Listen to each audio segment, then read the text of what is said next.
최고의 종합 엔진 메이커 두산엔진.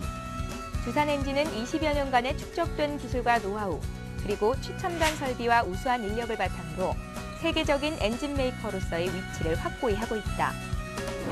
두산엔진은 1984년 1호 엔진 생산 이후 2008년 5천만 마력, 2009년 6천만 마력, 2010년 7천만 마력 이상을 생산하는 가파른 성장세를 보이며 올해 대형 저속 엔진 생산 8천만 마력을 최단 기간 돌파했다.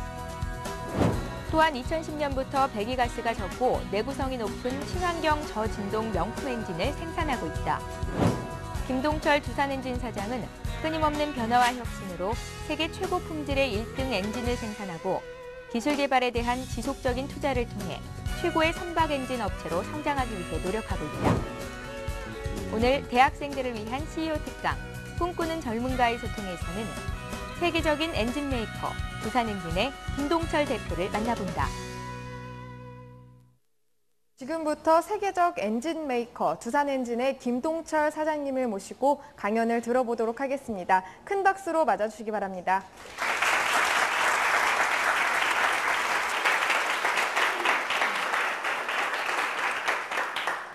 안녕하십니까. 두산엔진 김동철입니다. 아마 제가 학교를 졸업하고 난 뒤에 캠퍼스를 갔다가 온 것이 아마 오늘이 처음인 것 같습니다. 그래서 사실 회사 내에서는 직원들하고 업무에 관한 이야기, 그리고 또 살아가는 이야기를 해볼 기회가 많았지만 여러분들과 같은 연령대의 이야기를 갖다가 나눌 수 있는 기회는 이번이 처음인 것 같습니다. 그래서 저 자신 이 자리에 쓴 것이 굉장히 영광스러우면서도 또 한편으로는 제가 얼마만큼 여러분들하고 소통할 수 있을까, 여러분들의 생각을 얼마만큼 내가 담을 수 있을까, 담아왔던가 하는 것에 대해서 조금 두려움도 들기도 합니다. 제가 오늘 여러분들한테 말씀드릴 것은 이론적으로는 틀릴는지도 모릅니다. 단지 제가 여러분들한테 던질 수 있는 것은 제가 경험했던 것, 제가 생각했던 것, 제가 걸어왔던 것, 걸어가고 있는 길, 그리고 또 앞으로 걸어갈 길, 거기에 대해서 간단히 여러분들한테 말씀을 드리는 것으로 오늘 이야기를 시작을 할까 그렇게 생각을 합니다. 먼저 저희 두산엔진이라는 회사를 잠깐 소개 말씀드리겠습니다. 여러분들 하면 창원에 계시기 때문에 잘 아실 겁니다. 봉암다리인가 마산에서 오면서 건너서 바로 거기에 있습니다. 99년도 12월 30일 설립이 되었고 지금 생산 캐파는 한 1,400만 마력 정도를 유지를 하고 있습니다. 직원이 한 1,200명 정도 되는데 사실 사내 협력 회사가 한 600명 정도 들어가 있기 때문에 공장 안에서 일을 하는 직원들은 총 한 1,800명 정도가 되겠습니다. 주요 생산으로는 선박용 엔진과 발전기를 갖다가 생산을 하고 있습니다. 그중 한 96% 정도를 수출을 하고 한 4% 정도가 내수가 되겠습니다. 저희 두산엔진도 세계에서 선박용 엔진으로서는 세계 2위입니다. 마켓 시어가 지금 한 24% 정도 되는데 밑에 나와 있습니다만은 전 세계 4대 중에서 한 대가 저희 두산엔진이라는 이야기입니다. 저희들 통계로는 올 4월 달에 전 세계에 저희 엔진이 탑재된 배가 2,100여 대가 지금 5대장 6대주를 누비고 있습니다.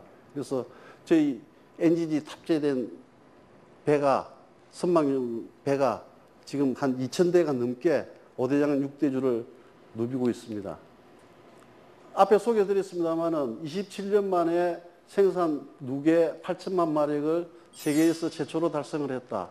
여러분들 하면 8천만 마력이라 하면은 어느 정도인가 감이 안 잡히겠습니다만은 어쨌든 간에 세계에서 최초로 8천만 마력을 최단기 내에 달성을 한 것이 두산엔진이다 하는 것에 대해서는 저는 회사인으로서 자부심을 느끼지만은 여러분들은 그런 회사가 있는 창원에 계시는 분이라는 것에 대해서 자부심을 갖다 느껴도 좋을 것 같습니다. 특히 기술적으로는 저진동 엔진, 사실 저는 엔지니어 출신은 아닙니다. 엔지니어 출신은 아닌데 제가 듣기로는 공학의 여러 가지 분야가 있지만은 최종적으로 참 힘들고 어려운 분야가 진동 분야라는 그런 이야기를 갖다가 들었습니다. 저희들 연구소에서 그 저진동 엔진을 갖다가 만들기 위해서 참 혼신의 노력을 했었고 그 결과로 작년에 저희들이 생산하는 기종의 한 60%, 올해는 한 80% 정도의 엔진을 저진동 엔진으로 생산을 갖다가 하는 그런 기록을 갖다가 세우고 있습니다.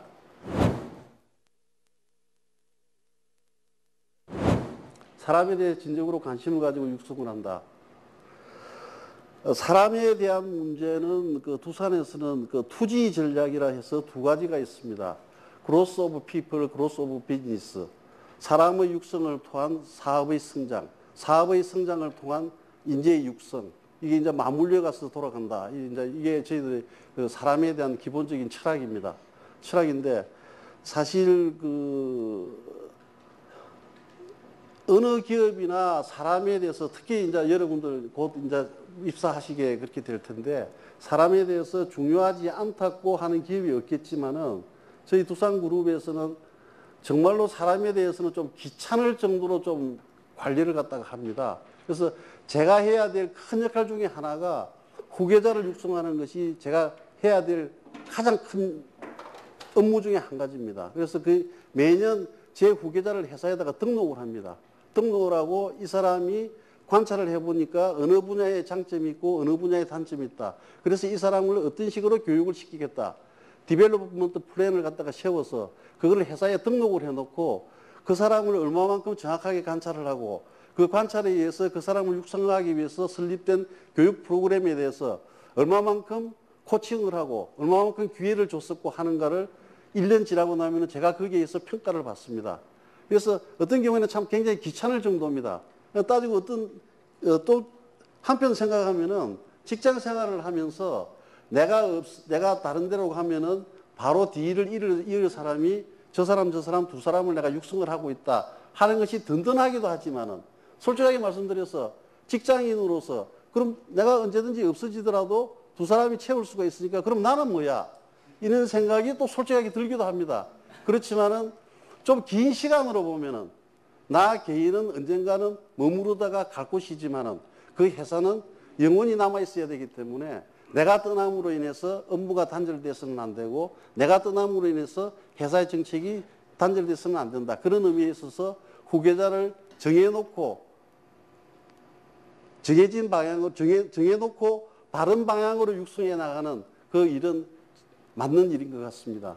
그리고 맞다고 생각을 하고 두산은 그렇게 실천을 하고 있습니다. 인화는 두산에서 팀워크를 이야기를 합니다.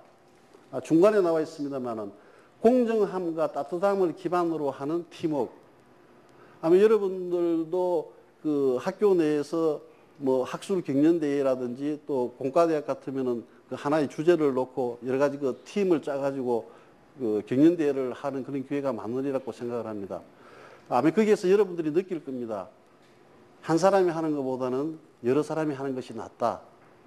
그렇게 하기 위해서는 사실은 오늘 그 점심을 여기 사장님하고 먹으면서도 그런 이야기가 있었는데 요즘 아까 총장님께서 하시는 말씀이 학교도 그 메카트로닉스라는 그런 게 해서 그 기계하고 전자하고 이렇게 합쳐져서 하는 그런 분야가 있다가 요즘은 그것도 좀 쇠퇴를 하고 자꾸 추세가 뭐 의학하고 이렇게 접목이 된다든지 심지어는 예술하고 이렇게 접목이 된다든지 그런 방향으로 지금 나가고 있습니다 하는 그런 이야기를 했는데 그러다 보니까는 이제 옛날에는 기계학 같으면 기계학만 전공하다가 전공만 했으면 됐는데 요즘은 이제 전자까지도 같이 하다 보니까 학생들이 경우에 따라서는 굉장히 좀 힘들어한다 하는 그런 말씀을 들었습니다.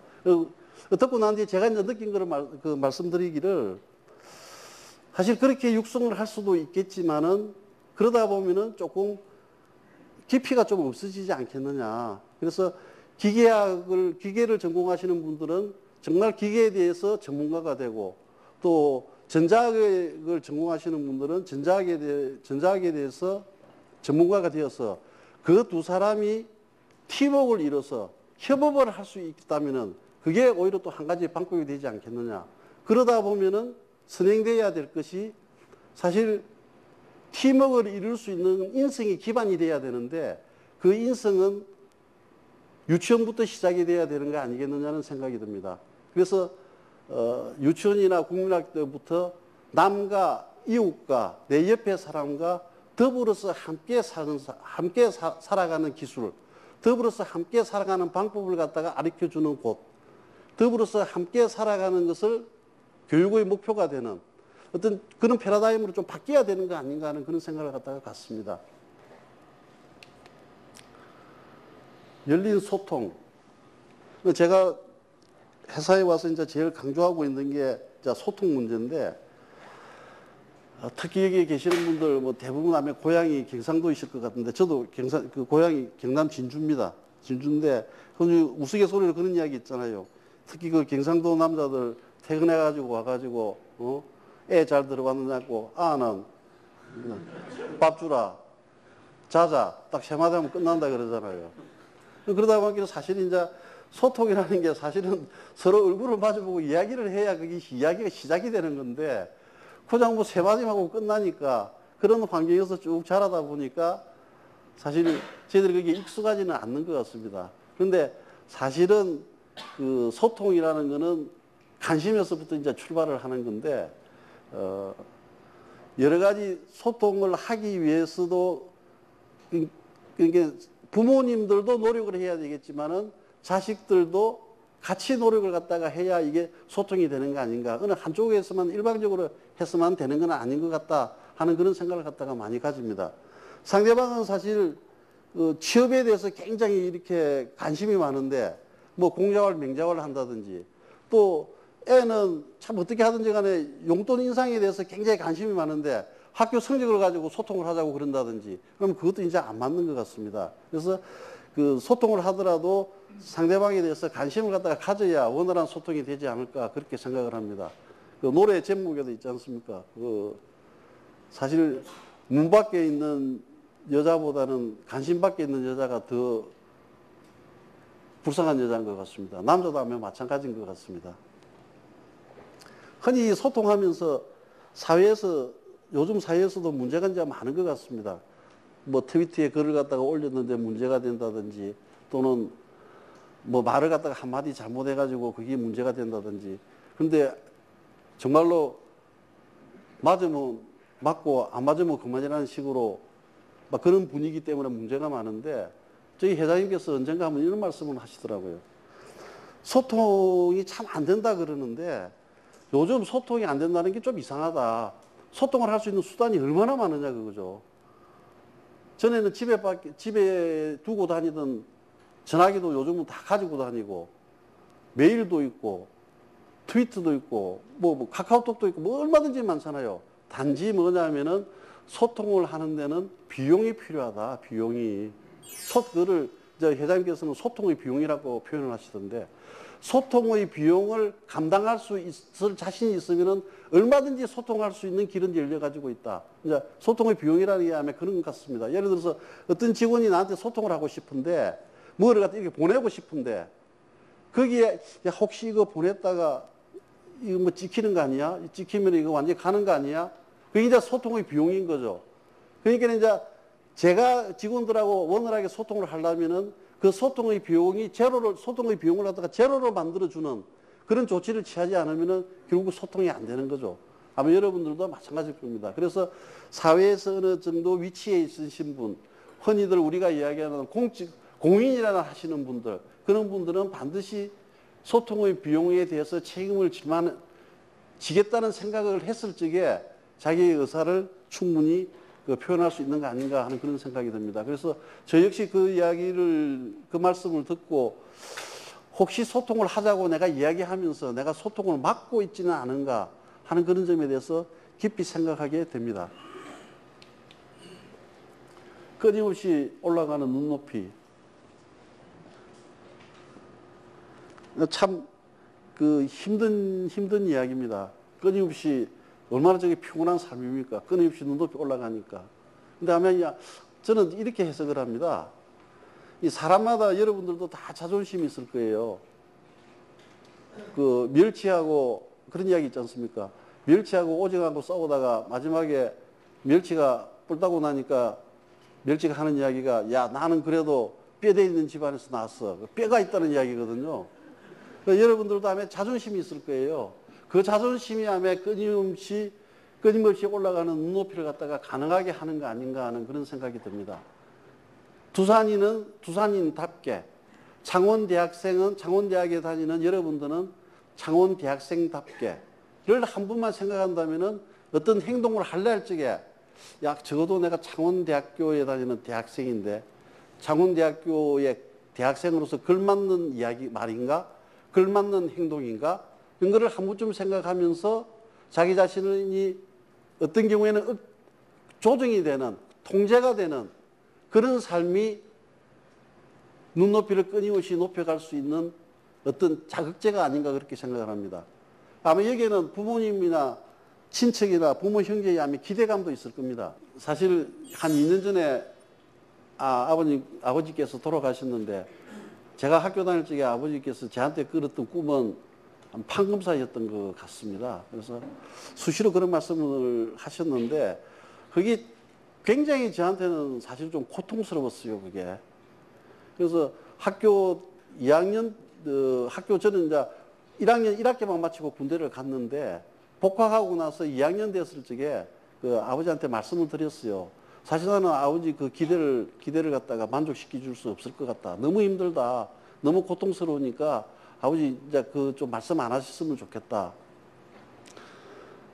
그래서 이제 그 아버지도 이제 포기를 하셨는데 지금 생각하면 참 죄를 지은 같은 그런 기분도 들지만은 왜 그때 그 말씀을 꼭 뭐 판검사가 세상에 태어나서 꼭 해야 될 일이라는 그런 의미는 아닙니다. 어쨌든 간에 아버지가 가지고 계시던 그 기대를 왜 내가 저버렸을까? 그거를 조금 더 긍정적인 쪽으로 내가 자극으로 생각을 왜 내가 못했을까 하는 그런 아쉬움은 있습니다.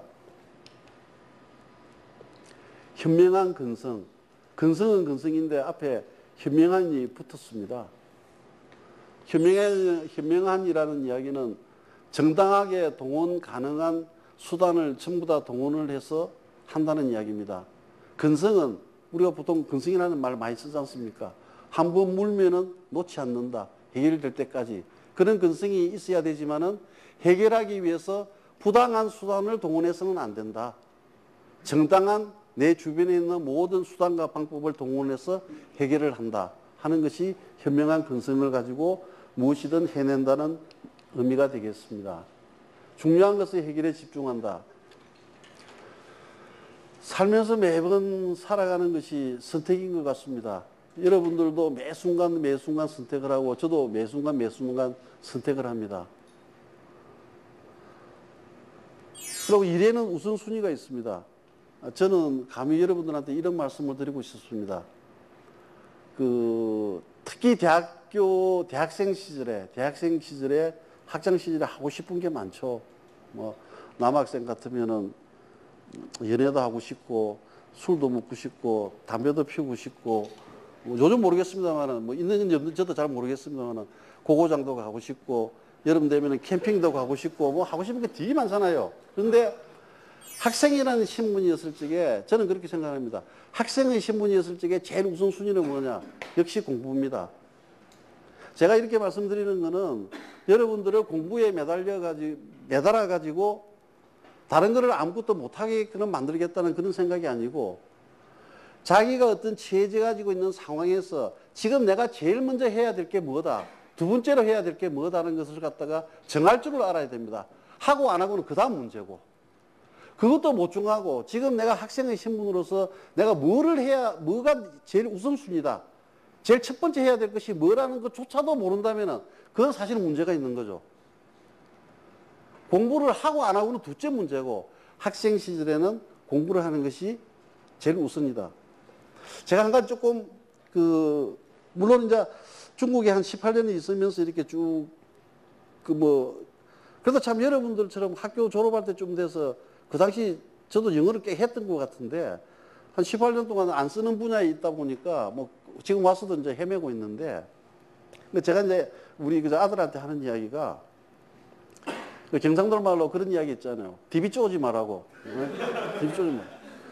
아니 보면은 학교 다닐 적에 어떻게 보면 얼마나 시간 많습니까? 그리고 여러분들 영어가 중요하다는 거 다 아시잖아요. 모르는 사람 없잖아요. 그런데 그거를 안 하고 있다가 이제 회사 들어와 가지고 다른 사람 아침에 운동하러 나갈 시간에 일 나가지고 영어 학원 다니고 저녁에 이제 피로 푼다고 직원들 간에 다 한번 회식하고 이렇게 좀 소통하고 이렇게 좀 직장 생활 이렇게 좀 윤활유 기회를 갖다가 갖는 그 시간에 영어 공부하러 간다고 하고 완전히 TV 쪼고 있는 거예요. 이런 경우가 보면 비일비재해요. 비일비재해. 물론 준비를 갖다가 다 할 수 있는 건 아닙니다. 준비를 다 할 수 있는 건 아니지만은 그래도 우선순위가 있을 거 아닙니까? 우선순위. 그래서 물론 우선순위가 1번, 2번, 3번에서 10번까지 정해놔 놓고 자기가 능력이 있어서 1번부터 3번까지 다 되면은 좋죠. 그러나 세 가지를 다 못하면은 1번, 2번만 해야죠. 2번까지도 두 가지도 만족스럽지 않으면은 1번만 해야죠. 근데 그거를 욕심만 잔뜩 내가지고 10가지를 다 하려니까 1번도 안 되고 10번도 안 되고 그러다가 나중에 어느덧 세월 지나서 학교도 나오고 학교 졸업하고 회사 딱 들어와서 보니까 이게 이제 경쟁자가 완전히 틀리네요. 여기 있는 여러분들끼리의 경쟁이 아니에요. 회사에 들어가면은 물론 여기서 뭐 회사 들어가실 분이 아니면 대부분이시겠죠. 또 다르게 또 대학원에 지나가시는 분도 계시고 또 뭐 사업하시는 분도 계시겠지만은 우리가 일반적으로 이야기해서 대부분 다 회사로 진학을 하니까 회사 가면은 또 다릅니다. 왜? 거기에는 창원대학생들만 있는 게 아닙니다. 창원대학교 졸업생들만 있는 게 아니에요. 전국 각지에서 사람들이 있거든요. 그러다 보면은 완전히 이전에 보지도 못한, 느끼도 못한 경쟁자가, 선의의 경쟁자가 옆에 곳곳에 있습니다. 그때 되면은 스트레스 많이 받죠. 사실 그런 거를 못 이겨서 요즘 참 그렇게 취직하기 어렵다고 하는데 회사에 들어와가지고 6개월도 안 돼가지고 나가시는 분들도 계십니다.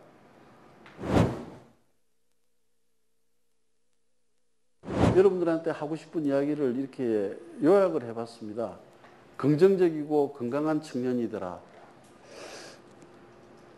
아마 여기서 이제 제가 쭉 중국 생활을 했던 것을 나름대로 요약을 해서 한번 말씀을 드리면서 그 가운데에서 뒤에 말씀드릴 내용과 조금 연결을 해서 한번 말씀을 드려볼까 생각을 합니다.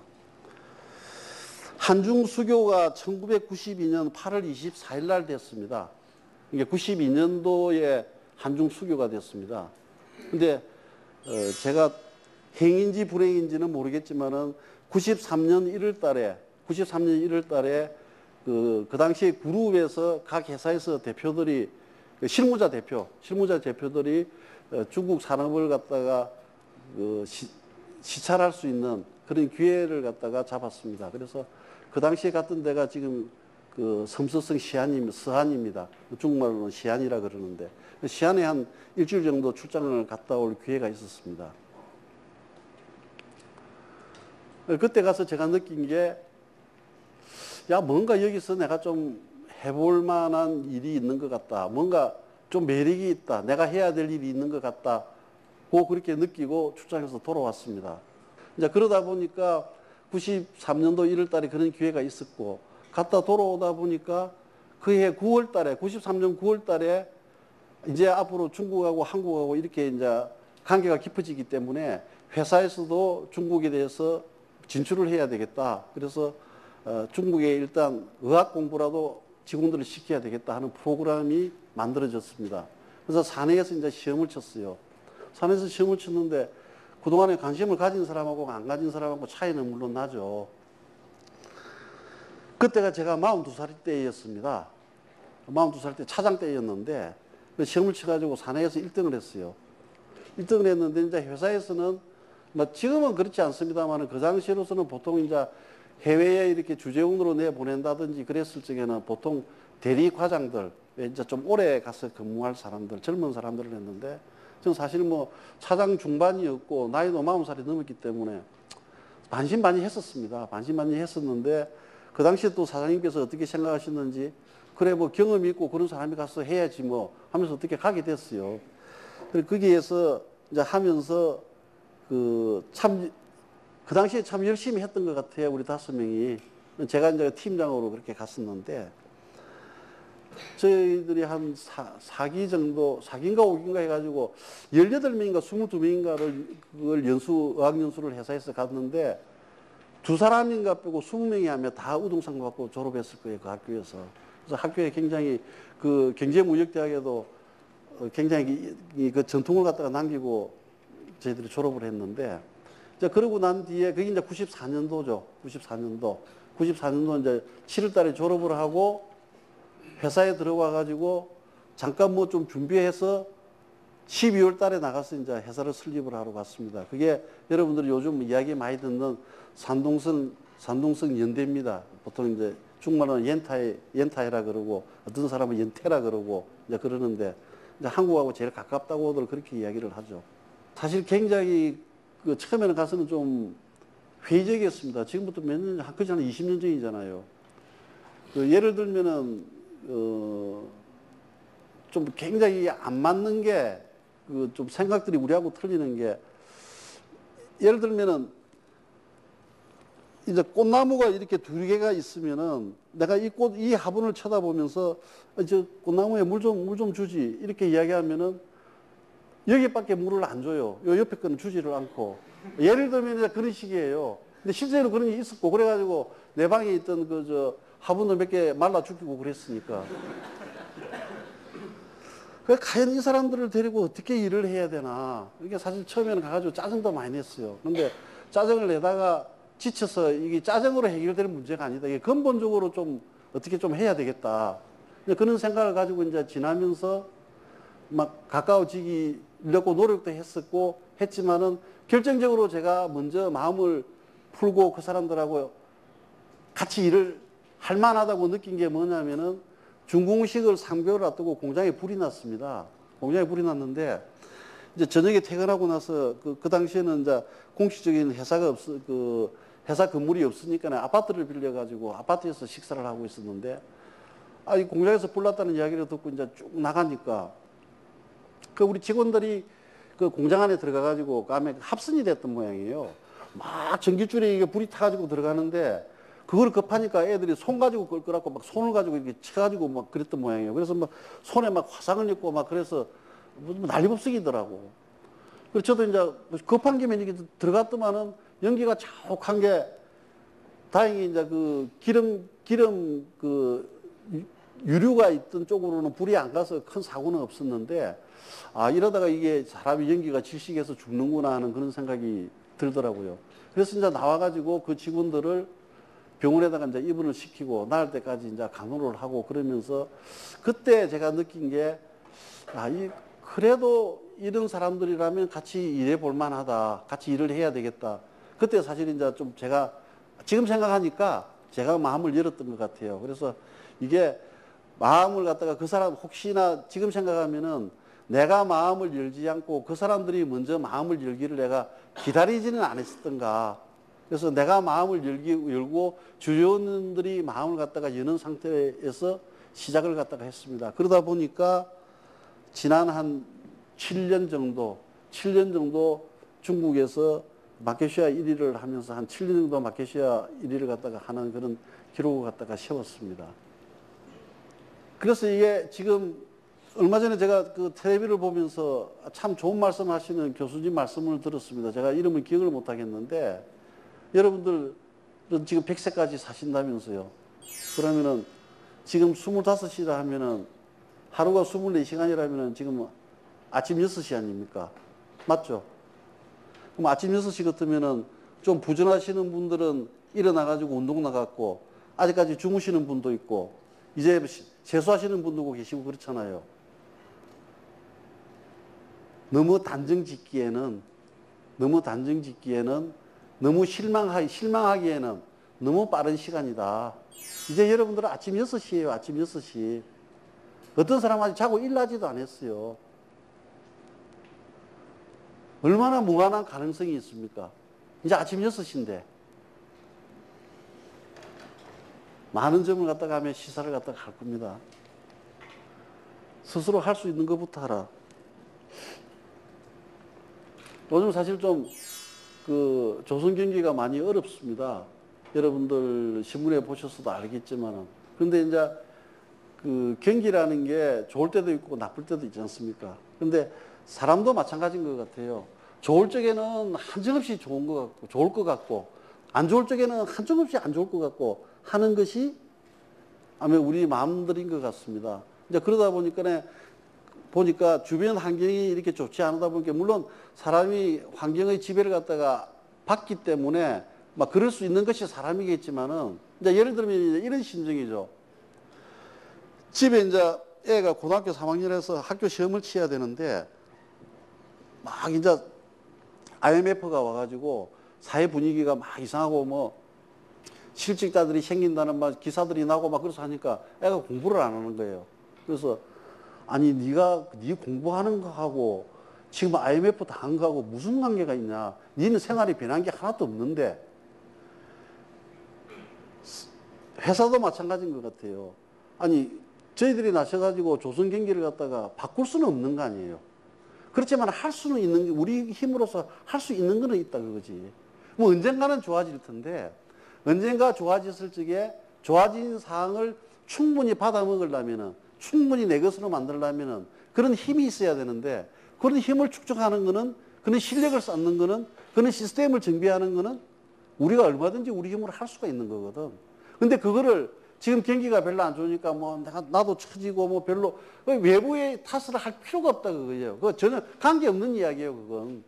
여러분들도 어쩌면은 그런 환경에 그런 생각을 하고 계시는 분도 계실지를 모르겠습니다. 절대로 본인한테 도움 안 되는 이야기입니다. 그런 이야기 있잖아요. 달걀이 스스로 깨지면은 새 생명이 되지만은 달걀이 외부의 힘에서 깨지면은 프라이드 에그밖에 안 된다. 저는 참 어릴 적도 그렇고 쭉 커오면서도 너는 꿈이 뭐고 그러면은 저 꿈이 뭐라고 이야기를 해본 적이 없는 것 같아요. 꿈이 뭔지를 모르겠어요. 근데 표현은 못하지만 있었던 것 같습니다. 가장 근래 거를 이야기하면은 제가 20년 전에 중국에 와서 뭔가 일을 해봐야 되겠다. 중국에 와서 그래도 내 뜻대로 한번 움직여봐야 되겠다 하는 것이 아마 제 꿈이었던 것 같습니다. 지금 와서 돌이켜보니까. 그래서 여러분들이 저는 그것 때문에 사실 고민을 많이 했어요. 다른 친구들은 또 국민학교 다닐 때, 중학교 다닐 때도 꿈이 뭐고 그러면 저는 뭐 대학 교수 되는 거, 뭐 저는 뭐 되는 거 그러는데 그럼 너는 꿈이 뭐야? 저는 없는데요 말하기가 참 좀 이상한 사람으로 취급될 것 같고 이상한 애 취급당할 것 같더라고요. 근데 아마 여러분들 속에서도 혹시 그런 사람이 있을는지 모르겠습니다. 근데 결코 잘못된 거 아니니까 여러분들이 말로 표현을 못할 뿐이지 머릿속에 꿈은 있을 겁니다. 근데 이제 명확하게 꿈이 뭐라는 거를 그리고 그 꿈을 갖다가 자기 나름대로 상상을 하면서 그려보면서 참 싱긋이 웃을 수 있는 혼자서 미소 지을 수 있는 그런 환경이 되면 더 좋죠. 강점 약점을 찾아서 해라. 보통 우리가 단점을 많이 보완하려고 그러잖아요. 단점을 보완하려고 그러는데 저희 세대만 하더라도 단점을 보완하는 것이 그게 강해지는 건 줄 알았는데 이제 요즘 하면 여러분들 세대는 좀 많이 틀리지 않습니까? 요즘은 학교, 대학 가는 것도 뭐 어떤 특정 분야에서 뛰어나면은 이렇게 갈 수 있는 그런 제도가 되었다는 것이 단점을 보완하기보다는 자기가 갖고 있는 강점을, 장점을 갖다가 살리는 쪽으로 가라 하는 거 아마 사회적인 제도도 그런 식으로 유도를 하는 것 같습니다. 그래서 여러분들은 지금 새벽 6시이기 때문에 아마 단점을 보완하는데도 게을리해서는 안 될 겁니다. 안 되지만은 일단 내가 갖고 있는 장점이 뭔지 여러분들 아마 장점을 본인 스스로가 한번 써보라면은 10가지를 못 쓸걸요. 장점이 뭔지를. 단점을 쓰라면은 여러분들 한 20가지 정도는 하면 쓸 겁니다. 뭐 그보다 더 많은 사람도 물론 있겠죠. 그렇다면은 가까운 친구끼리 한번 서로 교환을 하면서 서로에 대한 장점을 갖다가 써가지고 한번 교환을 해보세요. 그러면은 훨씬 찾아지기가 쉬울 겁니다. 자기가 자기 자신의 단점이 무엇이라는 것을 아는 것도 중요하지만은 장점이 뭐라는 것을 아는 것도 굉장히 중요하다 하는 말씀을 드리고 싶습니다. 부모님께 효도하라. 흔히들 하는 이야기죠. 근데 효도라는 거는 길도자잖아요. 길도자. 근데 세상에 사람들이 살아가면서 자기 실력도 있지만은 누구나 다 복을 받기를 원하거든요. 저도 복을 받기를 원하고 여러분도 복을 받기를 원해요. 근데 그 복이라는 거는 길을 따라서 오는데 그 길을 갖다가 따라서 오는 그게 효도라는 길이라고 이야기들을 합니다. 저도 그렇게 말씀을 드리고 싶고. 그래서 여러분들이 효도하는 거는 다른 사람의 눈을 의식해서 하는 게 아니고 여러분들 스스로가 복을 받기 위해서 효도를 하시는 거예요. 그 효도라는 길이 넓고 탄탄하고 아스팔트 길이면은 더 큰 복이 여러분들한테 오는 거죠. 요즘은 사회 봉사활동도 많지 않습니까?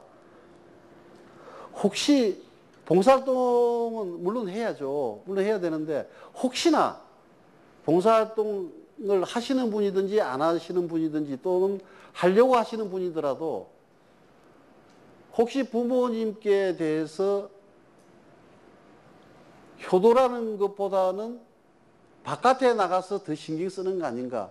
바깥에 나가서 신경 쓰는 것만큼 봉사활동 하는 것만큼 부모님한테 안 하고 있는 건 아닌가 하는 거를 한 분쯤은 한번 생각을 해 보십시오.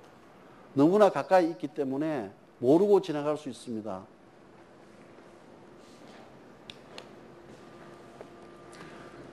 인연. 참 흔히들 속된 이야기로 있을 적에 잘해 그러는데 참 저는 저 인연을 크게 한번 경험을 갖다가 했습니다. 92년도 8월 달에 수교되고 난 뒤에 중국에서 엄청난 많은 사람들이 한국으로 쏟아져 들어왔습니다. 배우려고. 93년도 10월 달에 중국 가기 전에 93년도 함에 여름 정도였던 것 같은데 여의도에 조그마한 오파상에서 전화가 왔습니다. 전화가 와가지고 중국에 있는 그 흑룡강성에 있는 그 제일 중요한 기기창이라는 곳에서 지금 요즘 이야기를 하면은 CFO하고 연구소 소장하고가 한국에 출장을 왔는데 자기네들하고 무슨 사업관계가 있었던 모양이에요. 왔는데 한국에서 좀 큰 그 중공업을 갖다 좀 보고자 하는데 그 모 회사에다가 오파를 했더만은 거기에서는 거절을 하더라. 그래서 혹시 해줄 수 없느냐고 저한테 어떻게 개인적으로 전화가 왔어요. 그래서 저를 어떻게 알았습니까? 그러니까 뭐 어떻게 알았다고 그러더라고요. 근데 그 당시에는 중국 손님이 오면은 그 사람들을 그 관할 경찰서에다가 신고를 해야 돼요. 와가지고 뭐 어떤 사람이 무슨 목적으로 온다. 또 가고 나면은 뭐뭐를 하고 갔다. 뭐 이런 까지 신고를 하고 관리를 했었어요. 초창기에. 요즘은 좀 그런 게 없어졌죠. 근데 그때 이제 그런 게 귀찮으니까 사실 저도 제 팀장한테 보고를 안 드리고 그냥 내가 개인적으로 그분들 오시라 그래가지고 공장 한번 쭉 보여드리고 회사에서 간단하게 식사 대접하고 해서 한번 돌려보낸 적이 있는데 이제 94년도에 이제 공장 설립하러 또 이제 갔더만은 사실 여러분들 잘 아시겠지만은 79년도에 개혁 개방되고 난 뒤에 중국에 경제적으로 5개 특구가 생깁니다. 5개 특구가 생기고 10몇 개인가 제가 기억이 안 나는데 연안 개방 도시가 생깁니다. 그 연안 개발 구역 중에 한 가지가 지금 저희 공장이 있던 제 이전에 있던 회사 공장이 있던 그 연태의 공장입니다.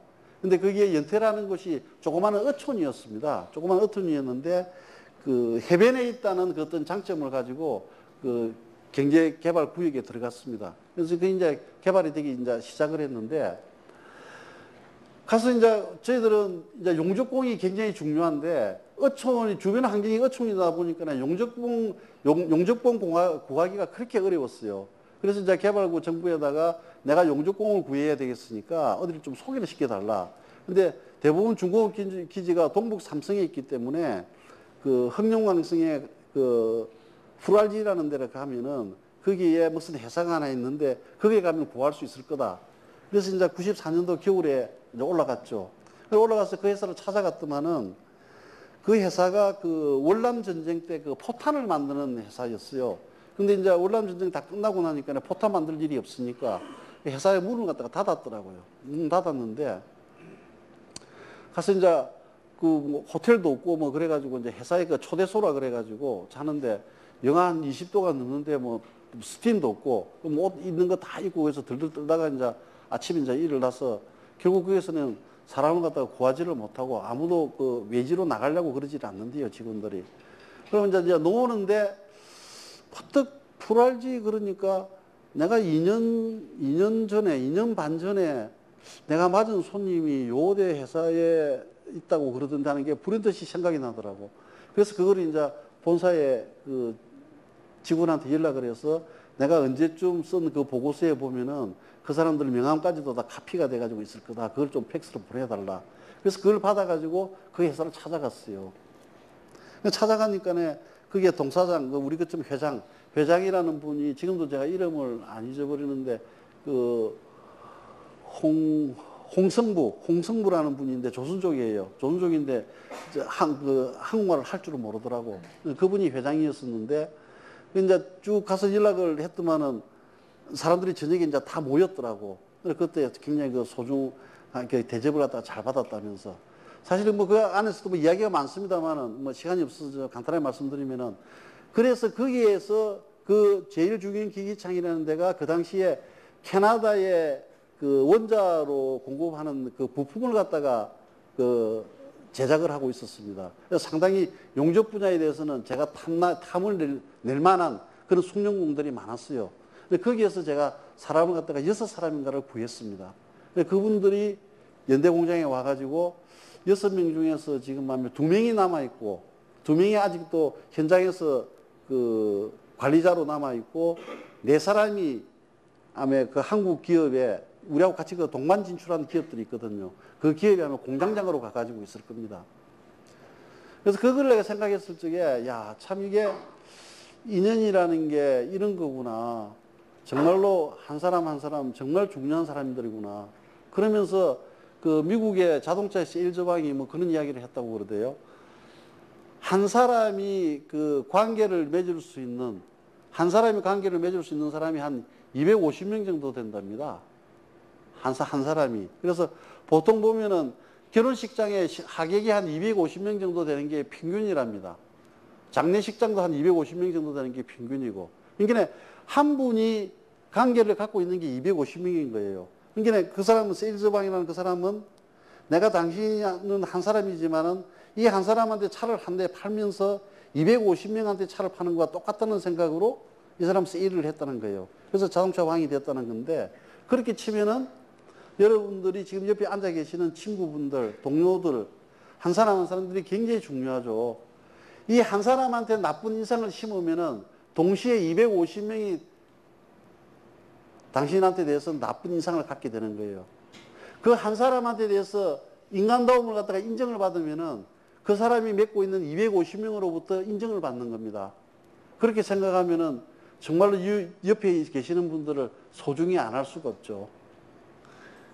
이제 여러분들의 시대입니다. 이제 여러분들의 시대가 온 겁니다. 여러분들이 이제 사회 주역이 될 거 아닙니까? 이제 새벽 6시입니다. 힘차게 일어나셔야죠. 일어나서 이제 바깥으로 뛰어나가야 될 거 아닙니까? 그렇게 혼자 가기에는 많이 힘들지만은 옆에 친구분들 많이 계시잖아요. 그 친구분 한 분 한 분이 250명을 갖다가 곱하면 몇 명이 되겠습니까? 여러분들 결코 외롭지 않잖아요. 한 가지 이 말씀 드리고 싶습니다. 얼마 전에 제가 본 글인데 여러분들께서도 보신 분이 계실란가 모르겠습니다. 좀 각색을 하자면은 아마 일사후퇴였던 모양입니다. 미군이 일사후퇴 때 후퇴를 하면서 겨울에 어느 논두룩에서 애 우는 소리가 들려서 보니까 눈을 이렇게 파헤쳐 보니까 웬 여자가 빨가벗은 채로 애를 갖다가 안고 죽어가 있었더랍니다. 그러니까 이 엄마가 자기가 입었던 모든 옷을 다 벗어가지고 애를 똘똘 싸가지고 이렇게 안고 죽은 거예요. 그러니까 애는 마침 살았는데 엄마는 죽었어요. 그래서 그 미군이 그 애를 데리고 미국으로 가가지고 성장을 시켰어요. 그 성장해서 아주 훌륭하게 컸던 모양입니다. 그래서 어느 날 겨울에 다시 그 애가 청년이 돼가지고 한국으로 데리고 와가지고 옛날 이야기를 해주면서 사실 이 장소에 저 무덤이 너 엄마 무덤이다. 네가 이렇게 해가지고 이렇게 해서 이런 사실이 있어서 내가 이를 갖다가 데려가 지금까지 키운 거다. 사실은 이를 낳아준 엄마의 무덤은 저거다. 근데 그날도 눈이 왔던 모양이에요. 그 남자애가 자기 옷을 갖다가 싹 다 벗어서 그 무덤을 갖다가 덮어줬다는 거 아닙니까? 그런 이야기 속에서 우리가 느낄 수 있는 게 그만큼 부모님의 사랑을 받고 자라나 지금까지 온 것이 여러분들입니다. 여러분들의 몸이 얼마나 소중하고 얼마나 귀중한 겁니까? 그런 내가 내 자신을 갖다가 소중하게 느끼고 내가 내 자신을 갖다가 존경하고 내가 내 자신을 갖다가 자랑스럽게 여기지 않는다면은 내가 내 자신을 학대를 하는데 어느 누가 나를 갖다가 존경하고 나를 갖다가 존중해 주겠습니까? 여러분들의 몸은 엄청나게 중요한 몸입니다. 그 한 몸이 여러분들 개인을 위해서도 살 수 있지만 여러분들의 몸은 이미 사회의 몸이고 대한민국의 몸입니다. 아마 여러분들하고 다시 만날 날이 꼭 있을 겁니다. 왜? 오늘 이 자리에서 여러분들하고 인연을 맺었기 때문에 꼭 있을 겁니다. 그런 날을 기대를 하면서 여러분들의 무궁한 발전을 빌겠습니다. 감사합니다.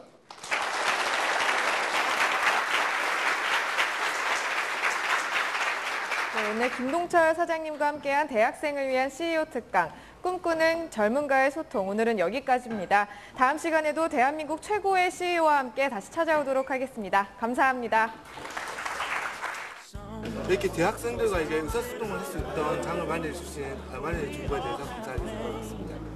굉장히 유익했고요. 공감되는 것도 많았고 배울 점도 굉장히 많았어요. 오늘 이번에 그 방학 맞이해가지고 학교에서 좋은 기회 마련해 주셔서 너무 감사하고요. 유익한 시간 됐습니다.